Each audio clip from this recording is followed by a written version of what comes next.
Boa tarde a todos. Algumas pessoas eu já conheço.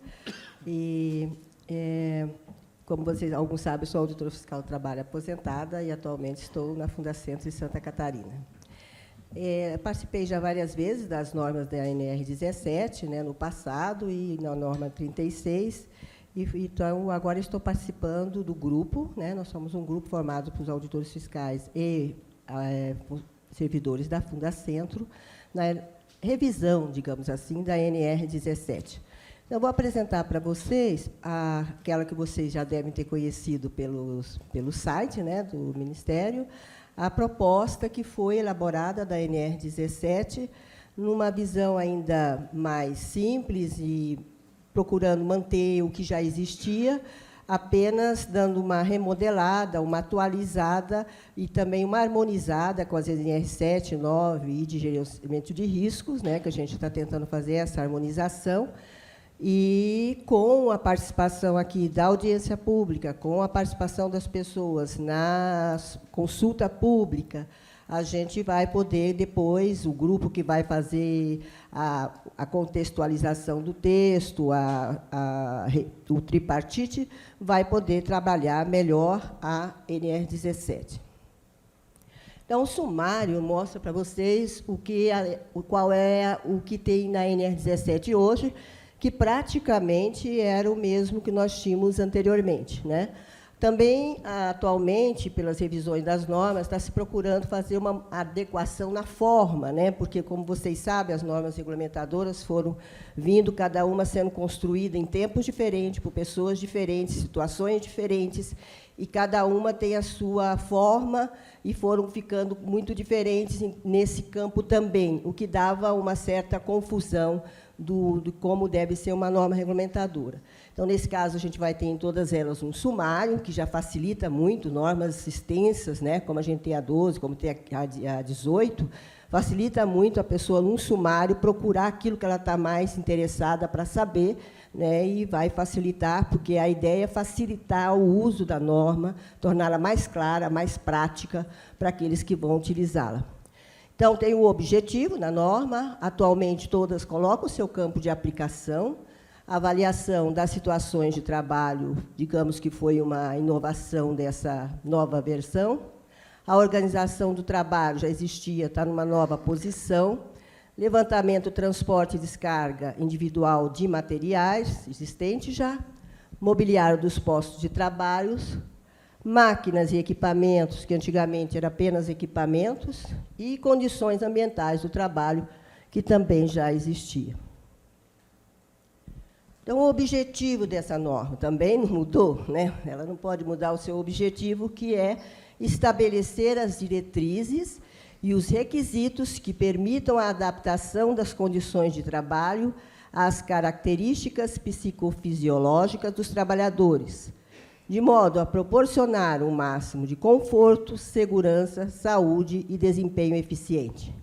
Então, todas as pessoas que trabalham, né, com ergonomia sabem que a ergonomia é a relação entre o ser humano e o seu trabalho, em todos os aspectos, sejam eles ambientais, sejam eles organizacionais, sejam eles psíquicos, sejam eles fisiológicos. Então, é transformar aquele local de trabalho, as condições de trabalho, para que ela seja adaptada ao trabalhador e não o contrário, como no passado até foi colocado. Os aspectos relacionados são os aspectos citados na norma. Logicamente, quando se trata de ambiente de trabalho, você não limita, mas a norma manteve os aspectos existentes anteriormente, com a participação de vocês aqui e com a participação na consulta pública, alguma coisa pode ser inserida ou não, se for o caso. Então, tem ao levantamento, transporte e descarga de materiais, ao mobiliário, aos equipamentos e máquinas, às condições ambientais do posto de trabalho e à própria organização do trabalho. Então, são os aspectos gerais que estão dentro do ambiente de trabalho e que são os mais citados em termos de relação do homem com o seu trabalho. O campo de aplicação, ela se aplica a todos os ambientes e situações de trabalho. Então, a NR 17 é uma norma geral, eu não sei qual é a nomenclatura que está usando agora para as normas gerais, né? Gerais. Ela não é uma norma nem especial, nem setorial, né? É uma norma geral. Então, uma norma geral e que se aplica, então, a todos os ambientes e situações de trabalho. Isso é importante dizer, porque, no passado, a própria NR17 era muito ouvido críticas em relação a ela, até de pessoas do Ministério do Trabalho, de que ela era uma norma de digitadores, né? Tinha colega que falava, não, é a norma de mesa e cadeira, né? Então, isso é importante reforçar que a norma A17 ela não é uma norma de um setor só, não é uma norma de certas situações, mas uma norma para todos os ambientes de trabalho. A avaliação das situações do trabalho, né? Isso aí foi introduzido agora. A organização deve realizar o levantamento preliminar das situações de trabalho que demandam adaptação às características psicofisiológicas dos trabalhadores. O que é isso? O que, na verdade, a gente quer partir do princípio que você tem uma primeira avaliação das condições de trabalho que demandam uma adaptação às características psicofisiológicas, sem partir direto para um programa, para um papel, mas sim fazer uma avaliação preliminar das condições de trabalho. Nisso foi colocado que devem ser previstos planos de ação específicos nos termos dos itens 5.1.1 e 5.1.3 da ANR de Programa de Gerenciamento de Riscos para situações de trabalho nas quais a organização possa agir diretamente com a implementação de melhorias ou de soluções conhecidas, atendido o previsto nessa norma regulamentadora, né? O que são esses itens? As pessoas que já assistiram à audiência de gerenciamento de risco, apenas para relembrar, a organização deve elaborar planos de ação para cada um dos riscos avaliados, e para cada ação preventiva devem ser definidos cronograma, responsáveis, recursos humanos, materiais e financeiros e formas de acompanhamento e aferição de resultados. Ou seja, eu tenho um problema biomecânico, ou um problema antropométrico, né? Ou um problema simples de ser resolvido. Eu não vou fazer nenhum estudo específico, não vou fazer uma análise ergonômica, eu vou determinar aquelas medidas, vou implementar as medidas, e, para isso, eu vou também fazer um plano definir um cronograma, definir os responsáveis, os recursos para aquilo. Eu não preciso fazer nenhuma análise mais aprofundada, como até no passado a gente tinha na própria NR17, uma análise ergonômica do trabalho para saber se a pessoa podia usar apoio para os pés, né? Isso é uma coisa óbvia, visível, né, que todo mundo pode observar e saber se ele é necessário ou não, e não vou precisar muito estudo em relação a isso. Várias situações, né, de problemas nos postos de trabalho, do ponto de vista antropométrico e biomecânico, são fáceis de verificar, são fáceis de ver, os próprios trabalhadores dizem e fazem queixas, e mostram o problema, e muitas vezes mostram também a solução. Então, nós temos que fazer com que a coisa seja prática, não fazer papéis para ficar numa gaveta, mas fazer ações realmente, e, para isso, fazer planos, cronogramas, responsáveis e materiais financeiros. Aí entramos na análise ergonômica do trabalho. Ela deve ser realizada em situação de trabalho quando o problema demandar uma análise mais aprofundada. Para as pessoas que acompanham a NR17, para as pessoas que conhecem o manual de aplicação da NR17, sabe que a gente vem falando há muito tempo, né? A análise ergonômica do trabalho não é um programa, ela é uma análise para algo mais profundo, mais complexo, onde você existe uma avaliação mais aprofundada, você vai avaliar toda a empresa, não, aquela situação específica de trabalho, vai ver quais as relações, quais o processo, como ele funciona, que pessoas interferem nesse processo, como se dão a fabricação, quais materiais são usados, e vai descobrir uma situação que ainda não está visível, né, para um risco que está ocorrendo na empresa. Um número de excedente, por exemplo, de DOT, ou um número de afastamento, ou um número de, enfim, de qualquer queixa que está acontecendo na empresa, é necessária, então, uma análise aprofundada. Ela não é uma análise de toda a empresa, né? Ela não é análise, às vezes, nem mesmo de todo um setor. Ela vai ser análise de uma situação específica, e essa análise, então, ela pode ser muito apropriada, muito mais aprofundada. Para isso, não significa que a pessoa que vai analisar não vai olhar as condições todas da empresa, as relações, como é o processo, como a empresa é organizada, quais são as outras situações de trabalho, como se dá a atividade, em que condições. Enfim, vai ter uma análise muito mais profunda do que você simplesmente botar um apoio de pé, ou aumentar uma mesa, ou rebaixar uma mesa, ou fazer uma mudança pontual. Tá? Então, a ideia é, vamos dissociar o que é correto, a análise ergonômica do trabalho, que é uma abordagem ergonômica, não é um programa, não é um laudo, né? Mas tem um outro aspecto que é importante e que tem, por ser importante, também não se aplica a tudo, né? Nem em todos os casos. For necessário um estudo para encontrar a melhor solução, né? Às vezes não se encontra, se faz medida, não se encontra uma solução, precisa saber por que um processo não está dando, por que está havendo erros naquele processo, porque, apesar de algumas mudanças, seria o segundo, não terem sido implementadas, elas não foram ainda eficazes, né? As pessoas continuam se queixando, ou as pessoas continuam adoecendo. É muito comum, quando se faz, às vezes, também,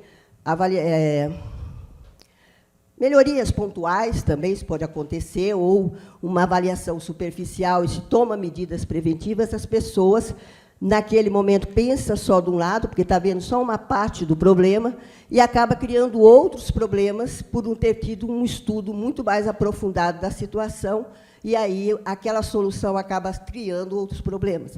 Então, a análise, uma modificação implementada pode levar, evidentemente, ou não, né, a uma situação não eficaz, e a análise ergonômica do trabalho serviria para isso.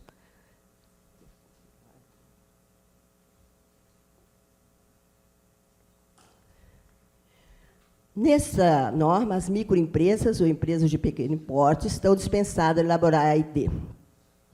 Não estão dispensadas da NR17, de tudo que tem nela. Não estão dispensadas de fazer aquele levantamento preliminar. Não estão dispensadas de fazer nenhuma modificação, né? A ideia é que, nesse caso, elas estariam dispensadas de fazer uma análise ergonômica do trabalho. Não significa que uma empresa muito pequena possa não ter problemas, às vezes, complexos. Ela não é proibida, ela, nesse caso, não está sendo obrigada. E aí vai ter que se ver se realmente...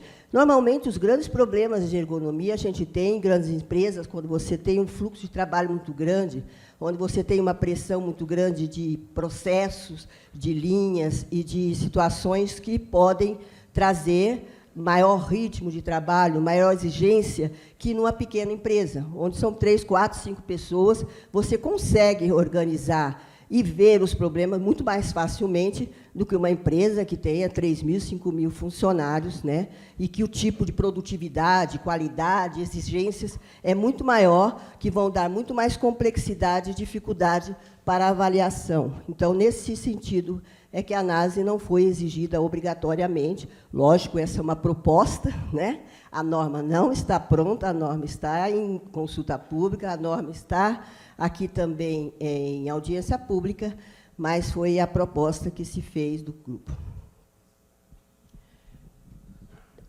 Só para explicar, eu nem botei numeração, primeiro porque algumas numerações estão fora da ordem, depois eu descobri na hora que foi publicada, né? E também porque não vamos falar todos os itens da norma, né? Senão, acho que todos vocês já leram, também não vai ficar uma coisa assim muito cansativa. Colocou-se também nessa norma, que não tinha na outra, que deve abordar, no mínimo, as condições estabelecidas nesta norma, incluindo as seguintes etapas. Isso não é uma etapa de uma verdadeira análise ergonômica do trabalho, todas as etapas que uma análise compõe, mas as etapas mínimas que podem ser verificadas pela fiscalização, que pode ser verificada pela própria empresa, que se possa ter algum resultado palpável do trabalho que foi realizado. Então, qual a análise da demanda e do funcionamento, dos processos da empresa, né? Da onde surgiu a ideia de fazer essa análise? Por que vai ser essa análise? Por que fez um estudo e não se chegou a uma conclusão sobre qual a melhor solução para o problema? Porque se fez uma mudança e ela está sendo prejudicial, porque está tendo muitos casos de doenças, ou de afastamentos, ou de queixas, então ela tem que ter assim, por quê? Um porquê daquilo que começou. Por que você vai começar uma análise ergonômica? Não é uma coisa assim, vou fazer uma análise ergonômica aqui para ver como é que está. Não, ela precisa sair de uma demanda. E precisa ser analisada essa demanda para ver se ela é real, né? Ou para ver se ela, na verdade, está trazendo, tinha um outro problema por trás dela, o que apareceu foi aquilo, mas por trás daquela situação tinham coisas que levaram àquilo. Então, a análise ergonômica vai ser importante para poder diagnosticar, digamos assim, né, onde está o problema.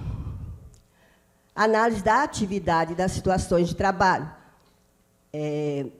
para poder, no mínimo, dizer que foi analisada a atividade, né? Você não vai lá e só olha o ambiente, mas olha os móveis, mas não vê como a atividade é desenvolvida, se ela é desenvolvida igualmente em todos os dias, na mesma hora, da mesma maneira, por quantas pessoas, como é que é a situação de trabalho, quais materiais são usados, né, quais as necessidades de conhecimento, de aprendizagem das pessoas que estão lá, quais as exigências de que ela precisa ter para fazer aquela atividade. Enfim, analisar profundamente a atividade para você poder ter condições de conhecer melhor o que está acontecendo naquela situação de trabalho.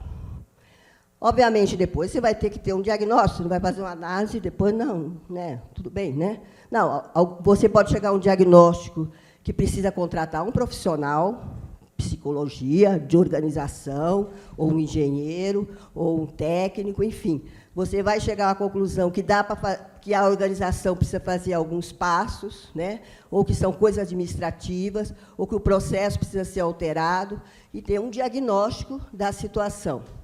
E fazer, evidentemente, recomendações específicas para situações de trabalho avaliadas.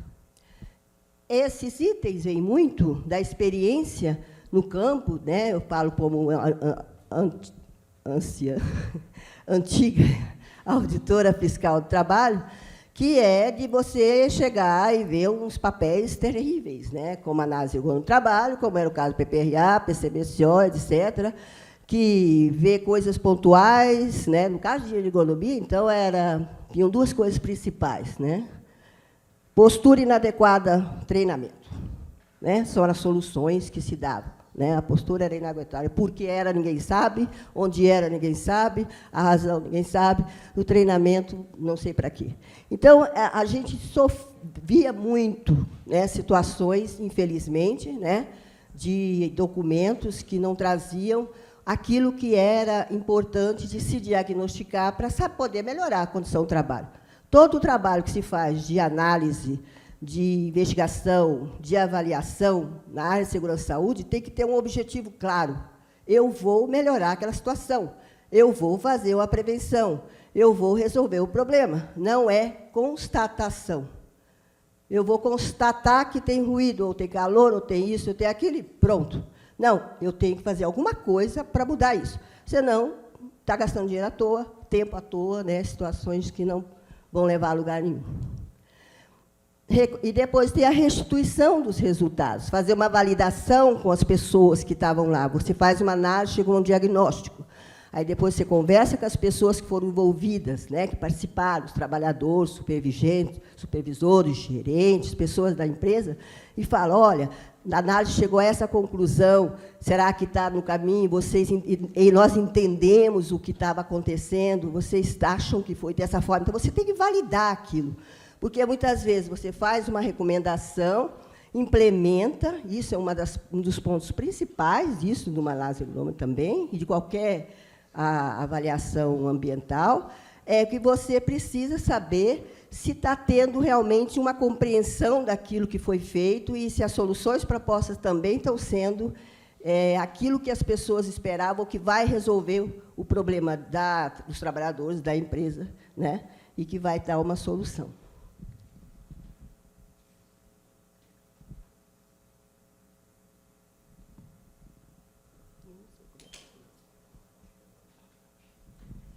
Bom, a organização do trabalho não mudou nada em termos dos itens, né, que já existiam, né, anteriormente. Né, para efeito dessa norma, deve levar em consideração quais foram as normas de produção, do processo, qual é o modo operatório, a exigência de tempo, a determinação do conteúdo de tempo, o ritmo de trabalho, o conteúdo das tarefas. Então, são pontos mínimos que devem ser feito, analisado numa ET, para se saber como é que a atividade está sendo desenvolvida, né? Então, isso aí permaneceu como estava.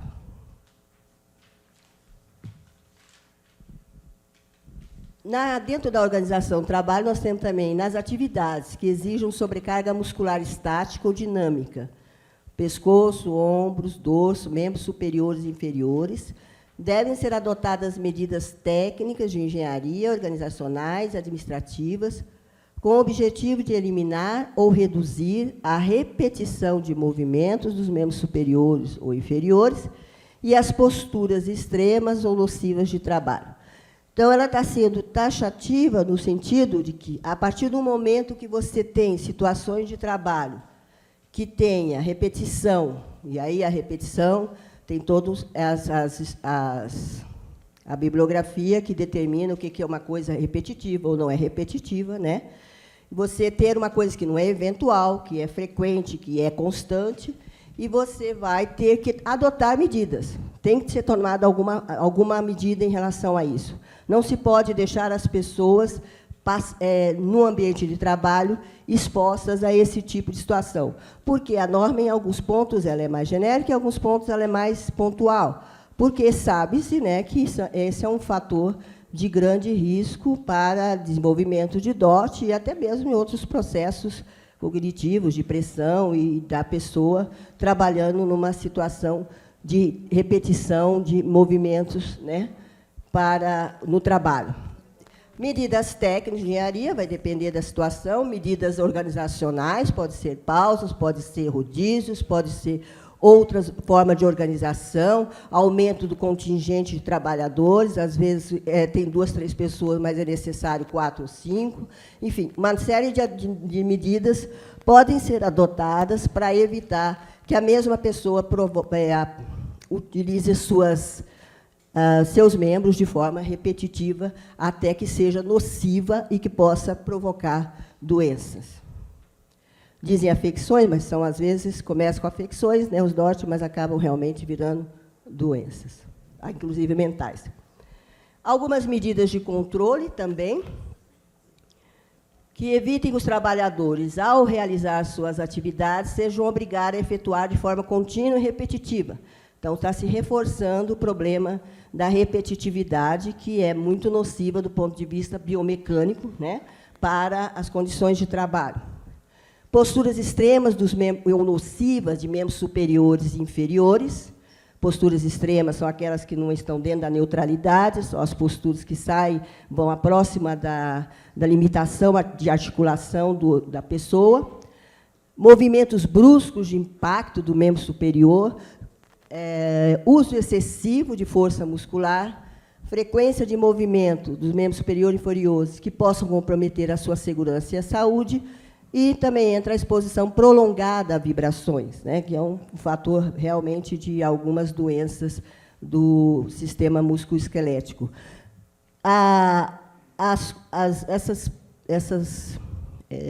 Esses itens, eles são colocados porque eles são muito conhecidos já do ponto de vista de biomecânica como fatores de risco, né, especialmente de lesões do esforço repetitivo.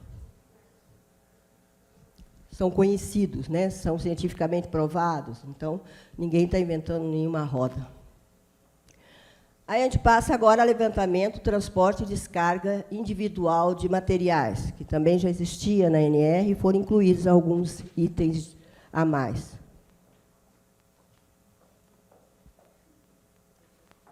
O peso suportado por um trabalhador durante o transporte manual de cargas deve ser compatível com a capacidade de força do trabalhador e não ser susceptível de comprometer a saúde do trabalhador. Então, já se trabalha em cima da questão de que o peso não pode ser... a capacidade do trabalhador envolve se ele é jovem, se ele é mulher, se ele é idoso, se ele tem até mesmo uma deficiência, né? Então, tem que ser compatível com aquela capacidade. E também, obviamente, se ele não é compatível, vai levar a um comprometimento da sua saúde, né? E, às vezes, até mesmo também a riscos de acidentes, né? Se a pessoa está trabalhando com pesos que sejam acima daquele que ele pode suportar, principalmente para atividades repetidas, habituais e frequentes, né? Continuando o levantamento, transporte e descarga individual de materiais, não botei todos os itens, tá, gente? É só para ilustrar alguns, senão. No levantamento, manuseio e transporte individual e habitual de cargas, devem ser observados os seguintes requisitos. Os locais para pega e depósito das cargas devem ser organizados de modo que as cargas, acessos, espaços para movimentação, a altura da pega e deposição não obriga o trabalhador a efetuar flexões, extensões e rotações excessivas do tronco e outros posicionamentos e movimentações forçadas e nocivas aos segmentos corporais.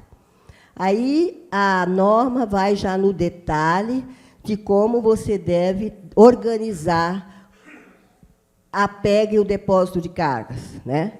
Parece uma coisa banal, parece uma coisa que tem tudo quanto é manual de levantamento de peso de todos os institutos de segurança e saúde do mundo, mas que acontece direto na prática e que o Brasil tem um alto índice de pessoas com problemas de afastamento por problemas lombares, dorsal, etc., além de acidentes que isso pode provocar.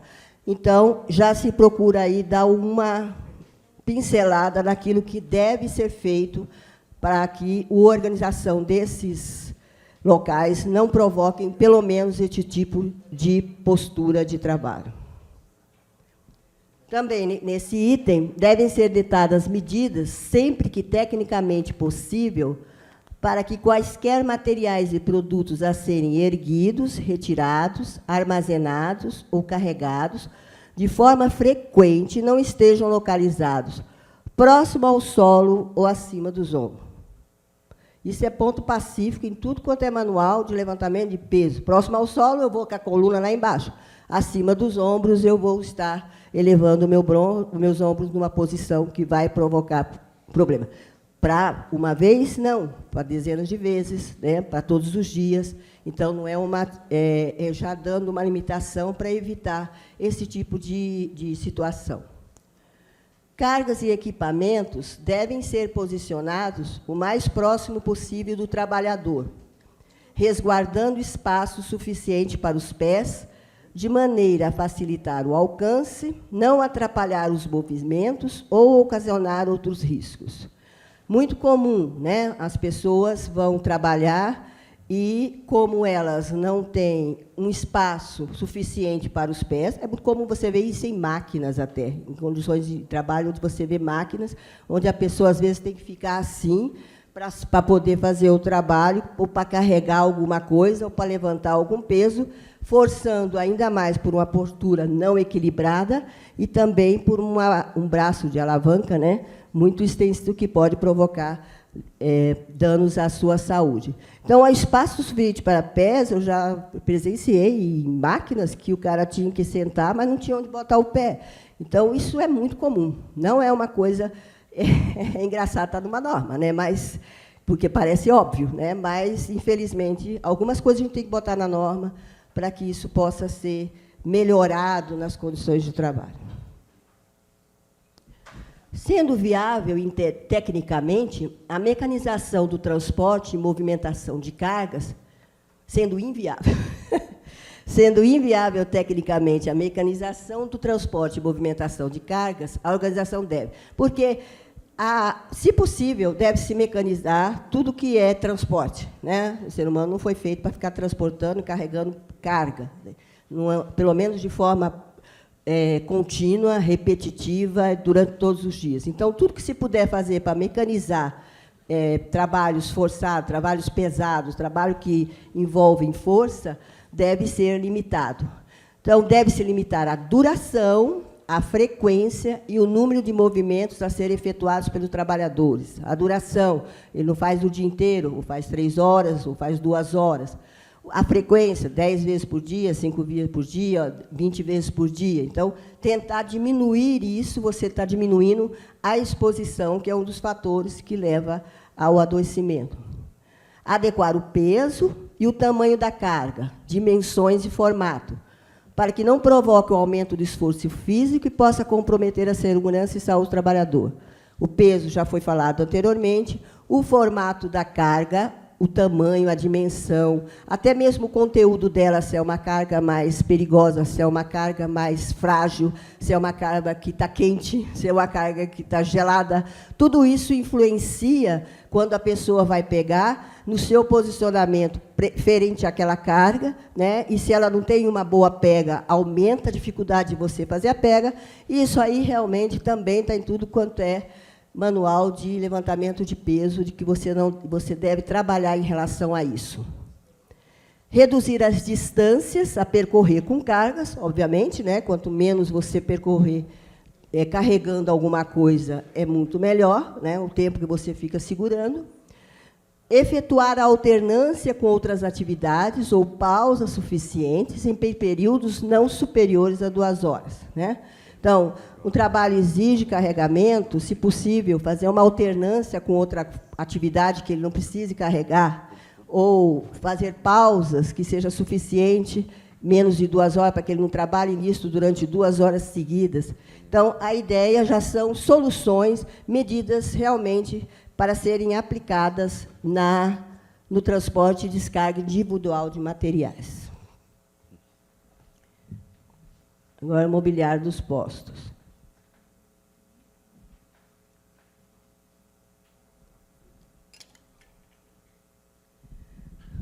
A concepção dos postos de trabalho deve levar em consideração os fatores organizacionais, ambientais, a natureza da tarefa e das atividades e facilitar a alternância de posturas. A norma anterior, ela dizia que devia-se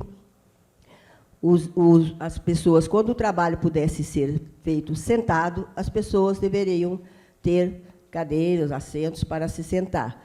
A alternância é a melhor solução, né? Eu não sou fisioterapeuta, mas quem trabalha nessa área sabe, né, ou médicos, que o corpo ficar sentado o tempo todo ou em pé o tempo todo faz mal. Então, nenhum de nós pode ficar, faz parte do ser humano, sentado o tempo todo, nem em pé o dia todo. Então, você precisa alternar, sempre que possível, nem sempre a atividade permite, né? Mas a alternância do trabalho sentado em pé, ela é importante para evitar, o computador levou muita gente a ficar muito tempo sentado, né? Então, todo mundo deve se queixar muito. Eu passo mal, tanto no ombro como na coluna, não sei de onde, já tentei mudar tudo no meu computador, mas não adianta, mas pode ser a idade também. Então, de que você sentado, realmente, você não nutre a coluna, né, os líquidos da coluna, e você pode ter problemas de saúde. Tá? Então, a ideia é facilitar a alternância. Quando o trabalho tem que ser sentado, vai ser sentado. Quando ele obrigatoriamente implica, no manual, acho que da ENER 17 tem alguma coisa que trata isso com muito detalhe, né? Então, facilita saber qual o motivo dessa mudança. O mobiliário também deve ser concebido com regulagens que permitam ao trabalhador adaptá-lo às suas características antropométricas e à natureza do trabalho a ser desenvolvido, né? Isso é básico, né? Então, a natureza das características, adaptação das características do mobiliário ao tipo de trabalho. Dependendo da atividade, eu preciso de uma mesa alta, dependendo, eu preciso de uma mesa baixa, dependendo, eu preciso de uma cadeira assim ou de outra forma, as pessoas são altas, são baixas, têm problemas de deficiência, enfim. A adaptar o mobiliário às características antropométricas das pessoas. Então, é a ideia geral de que o mobiliário deve ser. Há algum detalhamento de assentos e outras coisas, como estavam na outra norma, mas o importante é isso, né? Tem que haver uma adaptação no mobiliário. Eu acho que devia ter também uma inserção nas escolas de arquitetura, na construção de mobiliário, né? Porque a gente tem muito mesa alta, onde as pessoas têm que sempre usar apoio de pés, e o apoio de pé nem sempre é confortável, nem sempre é a solução, e, às vezes, é mais complicado. Então, há uma necessidade dessa internação de designers, né, para que a gente possa melhorar muito essa questão de móveis. Pessoas idosas, vou falar do meu caso, a população está envelhecendo, né? A população vai trabalhar até mais tarde, então você tem que pensar nisso. Eu tenho muita dificuldade hoje de levantar no sofá, porque me dá dor no joelho e nas costas, eu não posso sentar em lugar muito baixo. Vai procurar um sofá, que eu fui procurar para a minha mãe, para você alto. Não acha. Você tem que mandar fazer. Todos têm a mesma medida. Todos são do mesmo tamanho. Eu vou mandar fazer, arrumar uma fábrica para velhos. Acho que eu vou ficar rica, né? Porque é impressionante o que não existe no mercado de adaptação para pessoas idosas, né? Assim como a legislação vai precisar se adequar a essa situação que nós vivemos. É muito importante que, quando você vive na pele, você sabe como é, né? Quando a gente fala teoricamente das coisas, será, né? Mas é uma verdade. Então, isso é uma adaptação até da idade, da situação das pessoas que devem ser feitas. Aqui a gente entra, então, em máquinas e equipamentos. As máquinas, vocês viram, a gente introduziu máquinas, a NR12 tinha um capítulo sobre ergonomia, foi retirado na última versão, porque viria uma parte para a NR17, por se tratar de ergonomia. É muito importante que as normas não sejam repetitivas, que elas não repitam o que a outra fala, que não sejam conflituosas, que elas não tragam contradições. Então, a ideia também, nessa modificação, é transformar nas normas numa coisa mais fácil, menos conflituosa, mais prática, né? Então, a máquina e os equipamentos de trabalho, e aí todos os tipos de equipamento, não se trata apenas de computadores, né? Devem atender, além dos demais itens da norma, lógico, os seguintes aspectos, né? A variabilidade das características antropométricas dos operadores, também, né? Máquinas que sejam acessíveis, que tenham condições de qualquer trabalhador poder operar, facilidade de uso e conforto, né? É muito comum, máquinas que são difíceis de utilizar e que isso provoca uma série de problemas para o trabalhador, além de estresse, dificuldades, erros, né? Conforto, porque, afinal de contas, conforto é uma coisa subjetiva, há sempre uma reclamação muito grande em relação à NR17, que é subjetiva, e a algumas situações de trabalho de norma que é subjetiva. Por que é subjetiva? Porque o ser humano é subjetivo. Nós não temos condições de ficar medindo tudo do ser humano. É impossível. Então, tudo que se refere a coisa ligada ao ser humano vai ter uma certa subjetividade. Você pode procurar dentro dessa subjetividade alguma objetividade, mas ela não é uma coisa matemática, né, que você pode ver até que índices formados para tratar do ser humano trata da subjetividade do ser humano, né? Então, é impossível você não falar de palavras ser subjetivas. Então, o conforto é uma das questões que sempre está na pauta da subjetividade. Mas todos nós sabemos o que é um lugar confortável, né? Cada um sabe. Favorecimento do desempenho e a confiabilidade das operações. Então, claro que ela tem que favorecer o desempenho, tem que ser confiável, né, para que a pessoa não faça erros, para que ela não possa provocar um acidente e possa fazer o trabalho de forma mais fácil possível, né, sem ter nenhuma preocupação. A localização e posicionamento dos comandos e do painel de controle, de painéis, né, que facilite a visibilidade dos processos, o acesso às máquinas e aos equipamentos, o manejo fácil e seguro, né? Painéis de controle, principalmente, comandos, se são posicionados em locais que não sejam bem visíveis ou que ele não possa visualizar o processo, pode até provocar acidentes graves, a pessoa pode cometer erros, pode apertar o botão de forma errada, né? Pode não estar vendo que o processo está dando e alguém foi lá e mexeu e não viu que tinha alguém passando, enfim. Essa localização e posicionamento dos comandos deve ter uma facilidade de ser vista e facilitar o manejo, também evitar que ocorram acidentes. E aí a gente passa para as condições ambientais de trabalho. A iluminação deve ser projetada e instalada de forma a evitar ofuscamento, reflexos, incômodos, sombras e contrastes excessivos. Houve uma mudança, mas o objetivo de uma iluminação é essa, seja ela geral, suplementar ou complementar, é que ela não provoque nada disso, nenhum ofuscamento, nenhum reflexo, nem sombra, e seja suficiente. Obviamente, tem atividades que precisam de uma iluminação complementar, outras não há necessidade, mas existem muitas formas de se estudar, planejar e projetar os ambientes de trabalho com iluminação adequada. O parâmetro que está sendo usado atualmente na NR17 é a NH11 da Fundacentro, né, sobre iluminamento. Houve uma mudança na NBR, que estava sendo referendada na norma antiga, e ela mudou totalmente e hoje tem o parâmetro para se ter os níveis de iluminamento corretos. A organização deve também efetuar o controle do ar nos ambientes climatizados, a fim de manter a qualidade do ar interno e garantir a prevenção de riscos à saúde do trabalhador. Isso entra muito naquela questão do ambiente de trabalho climatizado, um ambiente fechado, a síndrome do edifício doente, você tem problemas físicos, químicos, biológicos, né, que interferem e que esse ar precisa ser renovado, e hoje a gente cada vez mais tem ar-condicionado, porque o tempo cada vez mais está quente, 37 graus hoje aqui é de matar, né? Está perdendo perto para Cuiabá. Então, é realmente ambientes que são nocivos, né? São que trazem doenças, que são, o ar precisa ser renovado, então foi introduzida. Referência a Cuiabá não é pequena, não. As condições de ruído. No caso, ruído é conforto. Nós não estamos falando de ruído que faz lesão ao ouvido, né? Isso é tratado na NR9. Esse é um ruído de conforto.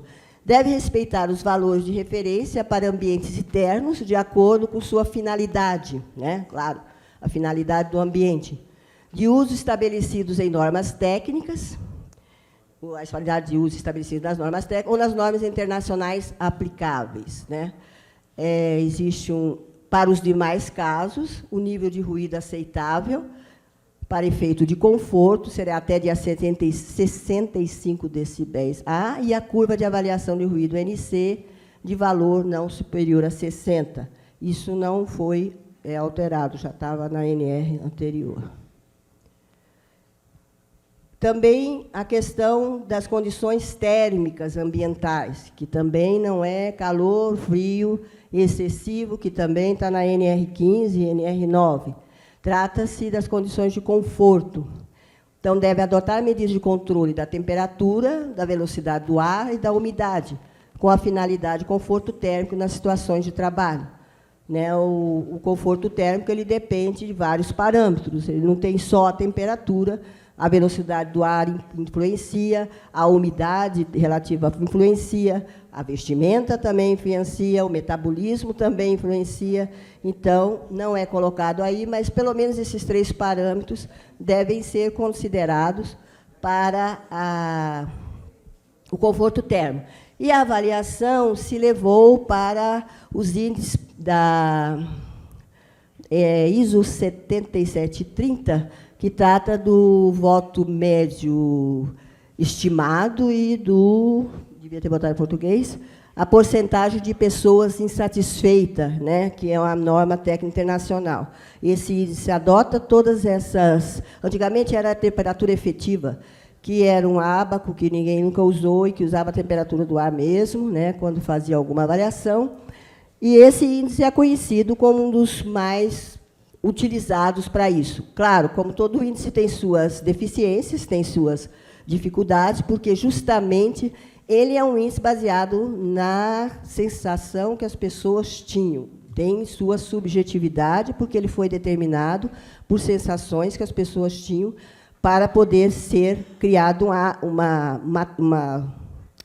uma tabela para se determinar quais os parâmetros seriam. Tem deficiências, mas ele utiliza todos os parâmetros usados na avaliação da sensação térmica, que são a temperatura, a velocidade do ar, a umidade, a temperatura radiante, a vestimenta, o metabolismo, no seu cálculo.